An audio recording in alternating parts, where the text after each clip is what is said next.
Dr. LaNail Plummer, welcome to Listening with Leaders. You are the CEO of Onyx Therapy Group, which can be found at onyxtherapygroup.com. And as I said before we got on the show, I am really amazed at the work you're doing. So why don't you start off and tell us a little bit about your backstory, and then we'll go from there.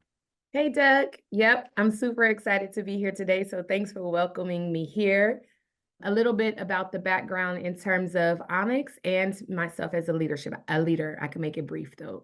As a leader, I've identified as a leader for probably my entire life, and that aligns with the fact that many of my teachers and the adults in my life, even in my childhood, were calling me a leader.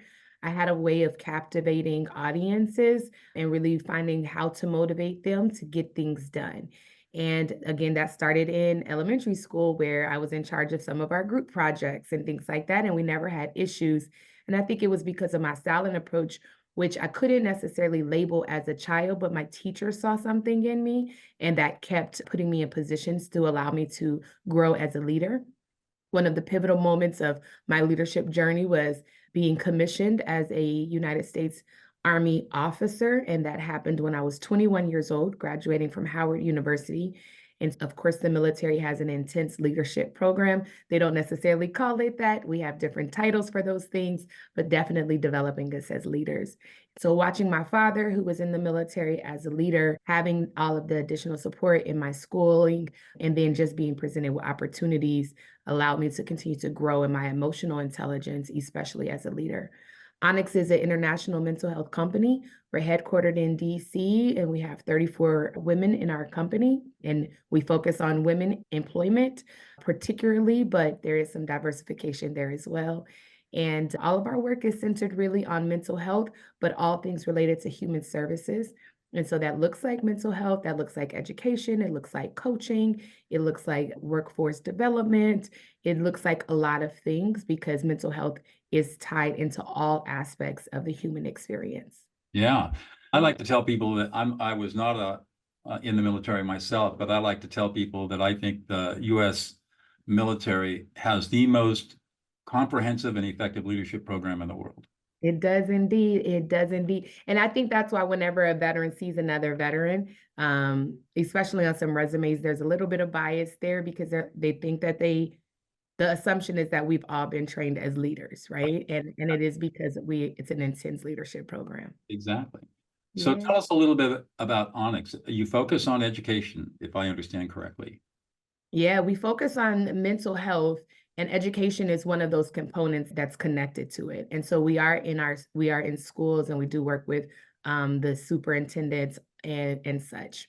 So Onyx is mental health focused, all things related to human services though. So our youngest population, our youngest client in the work is 3 years old, and we go all the way up through the geriatric population and helping with transitions as well.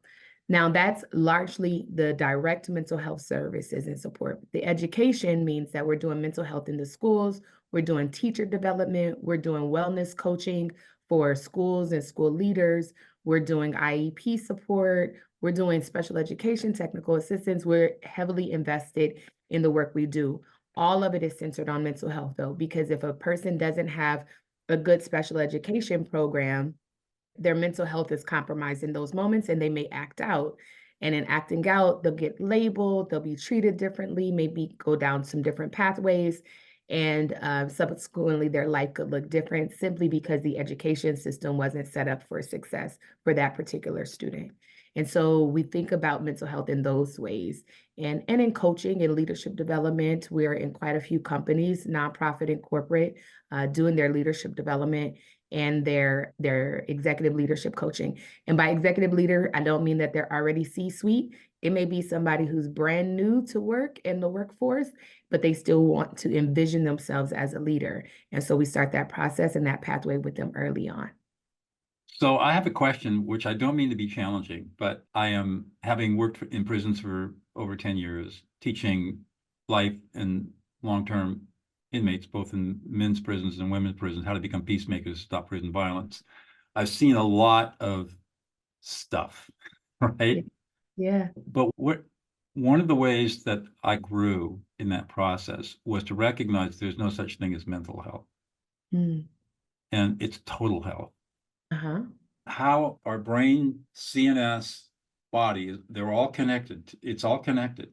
Yeah. One of my peeves is that the medical world has divided us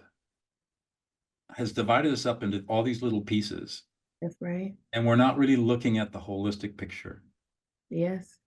And when I listen to the term mental health, I'm saying, well, what about physical health? Yeah. What about nutrition? What about exercise? What about living in poverty? What Yeah. about trauma and violence? All of that is Yeah. physical, but it Yeah. affects the entire system. Mm-hmm. Mm-hmm. And so I advocate for saying there's no such thing as mental health, because Mm. all we're doing is focusing on one piece of the problem when it could be everything else. When you just look at something like epigenetics and how Mm-hmm. trauma can be carried from generation to generation through epigenetics, a physical process that has effects. A Palestinian baby, especially today, is being born into trauma and will immediately be born with PTSD because of epigenetics. Yeah, it doesn't quite work just like that, but there is the genetic imprinting that occurs as we see in epigenetics. And I appreciate the idea of unifying all health, whether that's physical health, the mental health, spiritual health, holistic health, as well as community health. The challenge that we have, though, is that if what we're finding is that if we don't separate it, then people will overlook mental health. And so we have lots of research, decades, centuries worth of research around physical health, and people are just now starting to see the alignment, the true health of the holistic body. And so at this point where we are trying to take the full holistic health perspective, we do have to separate it, because if we don't separate it, then people will say, oh yeah, I'm healthy. And that's because they ran 3 miles today and they had a smoothie and a salad, right? But in reality, they're still struggling with anxiety, or they themselves may have acute stress disorder or an adjustment disorder, or many of the various mental health disorders that are outlined in the DSM. Right. I do think, Doug, that at some point we could, in our world, get to a place where people see health in one holistic manner, and physical health, our mental health, matters just as much as a person's physical health, and that they prioritize mental health equally so with all aspects of their body. And when that equality is there, then I believe that then we could remove some of those qualifiers like physical or mental or spiritual and just call it health. Yeah, I agree with you. And I understand the need for differentiating vocabulary to describe this stuff. But I'm just wondering if we couldn't be thinking of other words, other ways of describing a person other than mental health. For example, when we talk about mental health, that I'm lawyer turned peacemaker, that talks about cognition. When I think mental, I think cognition. Okay, so where are emotions in that? Mhm. Well, I think that's part of that's part of the reason that I do podcasts and I do media work, because it's a matter of normalizing those particular conversations. So mental health does include the feelings, especially when we're thinking about it from the amygdala, or we're thinking about it from that limbic system, which is the sensory part of our brain. And so even the ways that we filter in something that we see, or and again, we're talking about it from a brain function. So how it moves from a brain function to a mind function is quite unique and different. Something that a person smells could trigger a particular memory, which has a feeling that's associated with it. And the smell, the actual ability to smell, is a physical Exactly. experience, but it has a mental health connection, which is why we use things like aromatherapy when we're trying to desensitize a client, or when we're moving them through a traumatic experience through exposure. So definitely the difference between the brain and the mind. And because the mind is part of the mental health piece there, then that's how we have the terms as separate. Yeah, exactly. Yeah. Totally agree with you. Because what I do in my work as a peacemaker is I teach people how to stop fights and arguments forever in their lives. Mm. I teach people how to de-escalate anger in 90 seconds or less. Yeah, because an emotion only lasts 90 seconds. And that's the crazy thing about how we perceive emotions, especially because of media portrayal, that emotions last for hours and for days and for years, when it's really the thought and the recurrence of a thought, even in an intrusive manner, that keeps an emotion intense and heightened. But yeah, anger is 90 seconds, happiness is 90 seconds. We have to keep the thought in order for the emotion to stay relevant. Right. And what affect labeling allows us to do is to, what the brain scanning studies show, is that when you label somebody's emotions, called affect labeling, the emotional centers, you've already mentioned the amygdala, the limbic system, parts of the central nervous system, parasympathetic nervous system, polyvagal system, are all inhibited. At the same time, one brain region, the right ventrolateral prefrontal cortex, is activated. And it turns out, this was new, a new study, the right ventrolateral prefrontal cortex is where the abstract concept of emotion is created in the brain. We actually, as I read the science, we actually have a database of emotions that we associate with affective experience. That's right. And our inability to access that database means that we can't be emotionally intelligent, so we become emotionally reactive, and we basically revert back to childhood programming. Yeah. And you see this all the time in fights and arguments, which is where I work. And once you can reconnect that part of the brain, people calm down almost instantly. It's really amazing to watch. Yeah. And sometimes it's not even a matter of reconnection, it's a matter of the introduction of connection, because the assumption is that a child already knows how to access that information, or that information is there.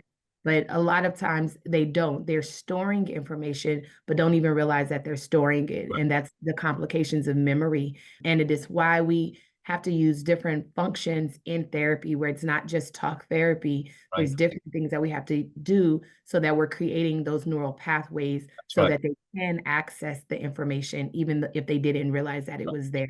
That restructuring of the cognitions and the neural pathways. It's a condition that I see called adult normative alexithymia. Okay. Especially when people are engaged in fighting and arguing and even more intensely violence, is that they can't access those emotions, right? Because they've never been trained how to build them. To your point, as children, they never learned how to create an emotional database.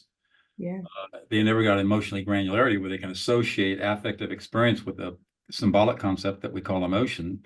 And as a result, all they can do is react. It's a somatic experience, and which is a real problem. And most people suffer from adult normative alexithymia, especially when they're in conflict. It really comes out. And that's the world that I work in. So I get interested in this stuff because that science informs me how to help people calm down and resolve their conflicts. Yeah, absolutely. Absolutely. What I know, I'm actually writing a book right now for Norton, and it's called The Essential Guide for Counseling Black Women. And it has a component in the book that aligns with my dissertation, which is also the professional development for Black women and for women of color, particularly because it's important for leaders to understand that culture plays a major part in responses as well. And so there's this idea, if we use Black women as an example, there's this idea that Black women, we've been labeled as like strong Black women or angry Black women, and not necessarily recognizing that those types of labels are actually counterproductive for the workplace, right? Of course, a lot of Black women are heavily competent, and that's a reflection of the fact that we are growing as one of the most highly educated populations in the United States. And because of that competency, there's more that's being placed on them, and then it increases burnout. And so how all of this connects in terms of leadership and how it connects in terms of mental health and mental being. When I do different talks to executive leaders or to business owners, and I'm talking about their workforce within their company, thinking about how, again, we access a person's cultural experience along with their own perceptions and possibly mental health, if that is something that's present in there, and how we utilize this triangulated kind of approach to ensure that we are keeping our keeping our staff members, having high retention, high morale, which always connects back to high productivity and financial sustainability for a company. But it starts at the basics of understanding how a person responds culturally. I mentioned the angry Black woman piece because if a person doesn't respond the way that somebody wants them to respond, they mislabel them. And in that mislabeling, it just creates this snowball effect here. While I know that wasn't your particular question, but we're talking about leadership, it is important for leaders to also, as a business owner, I recognize you just want things to get done, right? Like we have this mission, we have this vision, we want things to get done. But how they get done is centered on that human experience, which is centered on, in my opinion, how a person's mental health is, especially in perception, especially in motivation and discipline and response and harmony with all aspects of their life, not just their work. Correct. And this is why I teach leadership empathy. Yeah. Empathy is a skill set that has to be learned and mastered. It's not just something we do. It's not walking a mile in another person's shoes. That's BS. Right. Empathy is the ability to perceive, assimilate, interpret, and reflect the emotional experience of another person from the other person's frame of reference. Right. And that's a skill that has to be learned. Yes. Most people never learn that skill. And so they struggle with all of this, the stuff you're talking about. I've got a question for you. What is it that gets you up in the morning and gets you excited to do the work that you do? The work that I do is what gets me up in the morning. I know that I am going to be impactful every day. That has been reinforced over I'm 43 years old. So that's been reinforced over the time that I've been here. And like I mentioned, I've been a leader for quite a long time. There's never been a sports team that I've been on where I wasn't asked to be the captain. I was horrible at softball, Doug. I was horrible at softball. And somehow I was the captain of the team, right? And it wasn't because of the skill set in softball. It was because of my ability to lead. And that was when I was living in Seoul, Korea, because my father was in the military at the time. So what gets me up in the morning is knowing the powerful, impactful work that I'll be able to do. And we could take a day like today, for instance, Doug. I got up, I did the things I needed to do, and my first meeting was with a DC-based, a DC local government agency. And I spent an hour and a half with them doing some work and then seeing a client and meeting with another organization that wants to incorporate mental health into their STEM programming. And then I get to spend some time with you today. And then I have a couple more clients later this afternoon. In every single one of those meetings and moments, there is impact, there is purpose. And because I know what my impact is and I know what I could bring to the table, that keeps me motivated. It doesn't mean I don't get tired, right? But I also believe in boundaries for myself so that I don't get burned out, because I know that this work pulls a lot of energy from me, physical energy, mental energy, spiritual energy. And so I do have to have moments of rejuvenation and reflection and just retreating. But I'm motivated because I know that the work needs to be done, and I was chosen to do this work, and I feel empowered and honored and humbled to be able to do the work that I do. What do you think are the unique skills? Well, let me reframe that. What's unique about you, LaNail, that allows you to be as successful as you are? Doug, it's so funny because people ask me that question, and I think that depending on when it's asked and what's going on, the answers will change. I want to be careful in how I present this, but I've had a really robust life already at 43. Lots of different challenges. I grew up and my ACE scores were through the roof. Those adverse childhood experience scores were extremely high. I've seen a lot in my life. I'm from Los Angeles, and I grew up during the crack and cocaine epidemic and the gang violence that was occurring in Los Angeles during that time. And then I got a chance to live overseas, right, with my dad, and to have different experiences there. The fact that my life has already been so robust, I think, is part of the reason that I'm able to see things and do things differently. What the skill, if we were able to connect it to a skill, it would be through the skill of observation. It would be through the skill of listening. It would be through the skill set of communication. So I know how to communicate to people, and reflection and introspection. And that helps determine what my next steps and my next moves are going to be. Those, But those, I've been I would selling. say those are the most powerful skills a leader can acquire. Yeah, and I learned them early. And like I mentioned, I learned quite a few because I was in the military. And then I learned others just because I wanted to pay attention. I wanted to see what was going on. I identify as a healer. And so, in order to be a healer, you have to really be able to assess and evaluate and determine and then have good, proper diagnosing and not just mental health, but I'm a leader in all aspects. And I was intentional. I've been intentional about what I learn, how I learn, and how I incorporate that in my life and subsequently share it with others. I'm also a professor. See how this robust thing goes on? Right. I'm also a professor, and I just left my tenure at Hopkins to work on the book, and then I'll be going to a new university. But I was at Hopkins for a number of years, and I was able to, again, be able to use the skills that I have and to pass them on to the next generation of mental health providers and healers in the work that we're doing. Good for you. You have a PhD? I do. And is it in psychology? It's in counseling, yes. Counseling. Good for you. Yeah, that's a lot of work. I have a JD and an MA. I thought about maybe going for a PhD program, but I decided I didn't need it. You probably don't. My doctorate is actually an Ed.D. And so it's a doctorate in education because I knew I wanted to also teach. And so I already had a master's degree in counseling could be considered terminal. You don't have to have a doctorate in order to practice. But I wanted to also continue my teaching career. So I'd already been teaching as an adjunct, and then I wanted more opportunities to teach with novice counselors or counselors in training. Good for you. So earlier you talked about learning how to listen. Tell me what you learned and how you learned it. Yeah. One of the challenges with listening, which is different from hearing, right? So hearing being more of that Mhm. somatic functioning, like smelling something, it's a Right. sensory experience. The difference between hearing and listening is how the mind works in those moments. And in listening, we have to be careful around our cognitive distortions.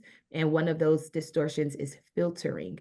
And so sometimes a person says something, and if you're listening, you filter it through what you think is being said and how it's being said.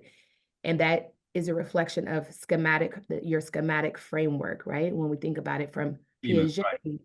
And so I learned how to remove these distortions and to remove filtering in my experience, which meant that I had to be vulnerable in every listening experience. That's difficult sometimes to do as a leader because people expect you to always know the answers and they expect you to always understand what's going on. And so we find that people climb the leadership ladder and they ask less questions versus when they were novice in the career, they would ask more questions. And as that happens, a leader is asking less questions, less clarifying questions, which means that they're dependent on whatever they think they heard, and that it could incorporate their distortions. And so, if a leader doesn't know how to be objective and remove the distortions in their leadership, or excuse me, in their listening process, they'll actually cause more harm because they're making assumptions. And they're making assumptions out of fear of vulnerability of exposure because people still connect asking questions to having a weak understanding or to having a weak mind or to making weak connections. And leaders don't like to be exposed and vulnerable in those ways because of the informal development of leadership, not the formal development. That is one of the most beautiful descriptions I've heard. In my work, the conflict is caused by a lot of different things. One, it's caused by not listening, not being heard. Yeah. And the filters that you talk about, I Yeah. see and witness every day. Yeah, it's true. It's true. When I do my communication work with clients, because I do couples work as well, I teach them through that 6-step communication process. I just keynoted a conference at Holy Cross Hospital this weekend, and I talked to the couples that were there, it was the parenting couples, about the fact that most miscommunication occurs because when we hear something, we never summarize. And so it doesn't give the person who spoke first an opportunity to confirm or to clarify. Correct. Vera and Clara.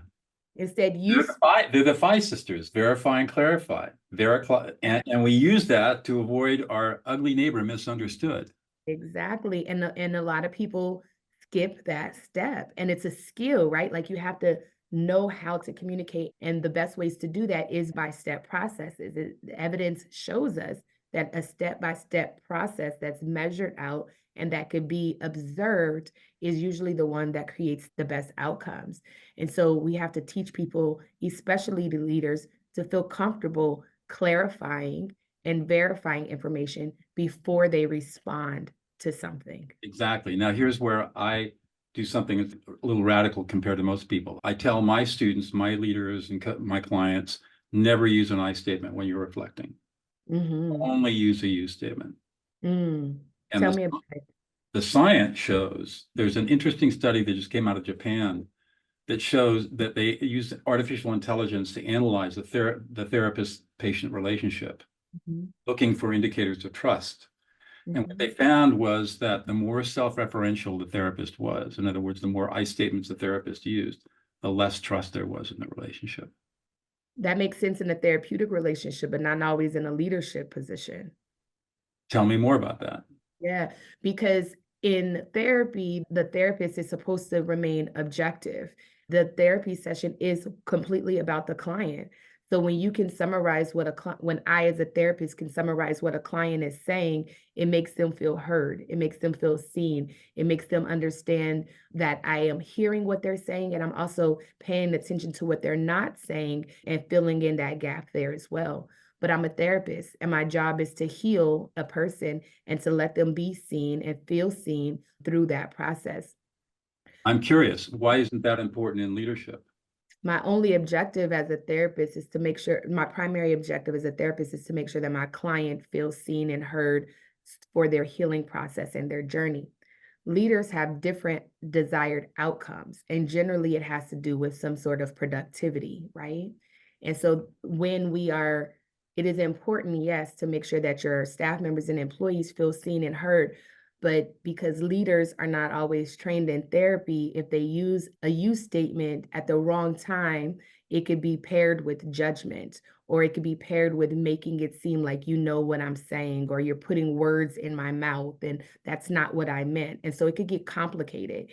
But if we use that 6-step problem solving process in those moments where we're asking for clarification and we're confirming information, then we can switch it in that moment of saying, this is what I heard you say, this what you were indicating that you were saying. So And then when you say yes or no, then when the leader has the next response, they can say you. But if they don't clarify that and put some structures in there first, it could seem very accusatory and that could shut somebody down. If you, Doug, told me right now, hey, LaNail, you said X, Y, and Z, without confirming that's actually what I said or what I wanted to say, because I may have said that, or you may have had a filter and that's what you heard. If you filtered it and that's not what I said, then we're going to have an issue because I'm going to respond and say, that's not what I heard. But when people are not aware of their filters, a response is, that's what you said. No, Doug, that's not what I said. That is what you said. And then conflict arises there. So you have to be careful. I agree. I agree completely with what you said, but I submit that you will get better results using a you statement in that circumstance. Properly trained, Properly trained, you will get a but better not the result using a you statement than an I statement. Yeah, We've yeah. tested this in maximum security prisons over 10 years, and we have seen the results of what happens when you use you statements over I statements. So I would say, for example, what you just said was XYZ, and then I leave it like that. And then you would say, that's not exactly what I said. I said, and oh, you said ABC. Yes, that's exactly what I said. Great. And then I might say, so here's what I think, and this is what's important to me. I said, please reflect back to me what I just said. And then the other person will say, what you said was XYZ. And I said, not exactly. What I said was ABC. What did I just say? Reflect it back to me. Oh, what you said was ABC. Yes, good job. I think there's a couple factors in there that could be misconstrued for our particular conversation with leaders. The research that you brought up around Japan was in a therapeutic environment. True. The example that you just gave was in an incarcerated environment. No. It could Most, be in any environment. m- but however, the example was in in an Exactly. incarcerated environment. True. There, because leaders are generally not working in those particular settings, right? Most leaders are not coming in with a therapeutic background, and most employees are not necessarily operating from an incarcerated perspective. Again, it's just a matter of making sure that people set themselves up for success, and then also understanding the cultural aspect of that. If a person has been marginalized or oppressed and someone tells them, this is what you said, without giving them the opportunity to say, yes, I said it, or no, I didn't, it's going to continue to happen. Absolutely correct. Absolutely correct. But I- the gap in there, Doug, is that there's an assumption that all people, if you tell me, LaNail, you said such and such in your example that you gave, there's the assumption that I'm gonna say, no, I didn't say that. But when we think about marginalized people who are taking up who are a large part of the workforce, Right. especially leaders, as we're growing the diversification of leaders, the assumption is that a person has courage to say that's not what I said. That's correct. Now, when we're talking about it from a leadership and employee perspective, that's a hierarchical relationship. Correct. And sometimes if an employee says, no, that's not what I said, they could be misunderstood. So I'm just saying that to You're right. say, You're absolutely whatever the approach is for the leader, that gets to be their approach. From a mental health perspective, it could be very accusatory. So you have to be careful. A leader has to be careful in how they choose to use a you statement versus an I statement. absolutely correct. People Don't under disagree with you control. at all. You're absolutely correct. And to me, that comes down to the issue of training. Yeah, How do you teach people how to listen? yeah. So they're sensitive to the people they're listening to. And so Mhm, that their response, what I call type 2 listening, where the objective is to listen from the speaker's frame of reference to make sure the speaker is feeling heard, is mhm, done appropriately. mhm. That's pure training. I agree. And I suggest that most leaders don't get that training and they have no clue. And so they end up stepping on themselves in exactly the way that you've described because they haven't ever had the training or the practice on how to appropriately listen to other people, especially people who are radically different from them in terms Yeah. of life experience. Radically different, absolutely. Also, sometimes people who are too much of the same, because Well, there's this idea that with relatability, assuming, right, right? great point. And then there's these gaps that are still there. And that person may look like you and sound like you and went to the same schools that you went to and still have a diversified experience based off of how the parents parented them, the ways they taught them about emotional intelligence and vocabulary, or even their own self-esteem and their abilities and thoughts around competence versus and confidence, right?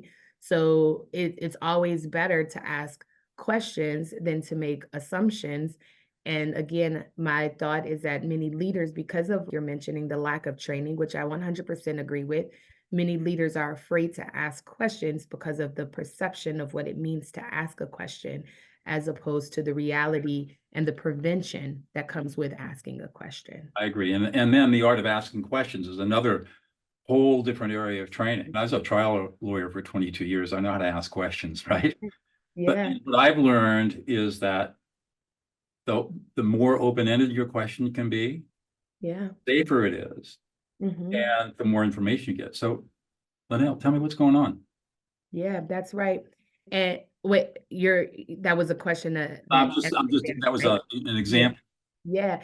And so one of the things that I loved when I teach my leadership courses for counseling students is which questions are open-ended, like which words at the beginning of a question creates an open-ended question Correct. versus a closed-ended question. That's right. Teaching that closed-ended questions are really those questions of which the answer can be one word. Yes, no, I don't know. I don't recall. Or did you, are, is.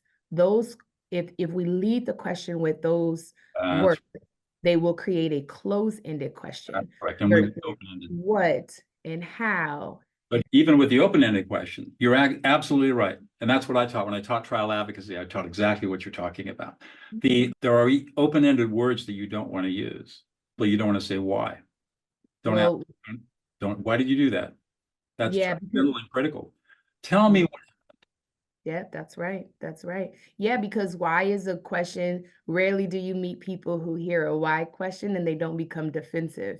And That's so when we talk about it from a brain function and a mind function, that's when you start to see the shutdowns that happen because now they think that they are being criticized and being judged for something that they did. exactly correct. Our very best to never ask why questions unless there's a particular type of therapeutic process, a gestalt that we're using for confrontation. But as a leader, I don't ask why questions. I generally make a statement like, tell me more about your thoughts in that moment. Tell That's me more about what you need from me in this moment. Tell me what would have made this feel different for you or a different particular outcome. And in asking those kind of questions, it empowers them to think about what they wanted in that moment, what they were thinking in that moment, and also how to start articulating what they need. exactly. In my graduate classes, I teach at Pepperdine University. I teach my students, my graduate students, de-escalate. Yeah. So when you're de-escalating, you're going to start with a wide open question. What's going on? They start telling their story. You de-escalate by reflecting their emotions. When you get the four autonomic relaxation responses, you're done. And you say, Mm. what do we need to do to solve this problem? And that's how we do it. Yeah. One more, this has been a great conversation. We've gone way over. I don't care. It's been wonderful talking to you. What's one thing about yourself, LaNail, that we would never know about unless you revealed it to us? Oh my goodness. I don't know, Doug. I'm such an open book. People can ask me anything and I tell them. You must People, have some interest or hobby or something that you like that is, for an example, the example I like to give is I'm a jazz violinist. oh, let's see. Is that real, Doug? Are you a jazz I'm a jazz violinist? violinist. How cool is that? How cool is that? Let's see. I used to speak a little bit of Hangul because I lived in Korea. So Wow. I spoke a little bit, just enough to make it work. I have 34 plants in my house, which is funny because I have 34 staff members too. So that's a funny connection. Let's see. I don't know. 34 plants in your house is perfect. Okay, let's stay there. And that I'm in a book club, and we recently read a book about mothers and daughters and things like that. And I actually became planting became a hobby because that's one of the ways that I connected to my mom. Oh, And so the question for the book club was like, what did your mom show you that you've kept as a particular hobby? So oh, I plant because my mom has lots of plants too. good for you. Yeah, Well, this has been an amazing conversation. Thank you so much for your time today. of course, I Doug. learned a lot. It was just really interesting listening to you, and I know my audience will love it. So thank you. Of course, of course. I'm excited for it to go out and let me know when you want me back. Absolutely.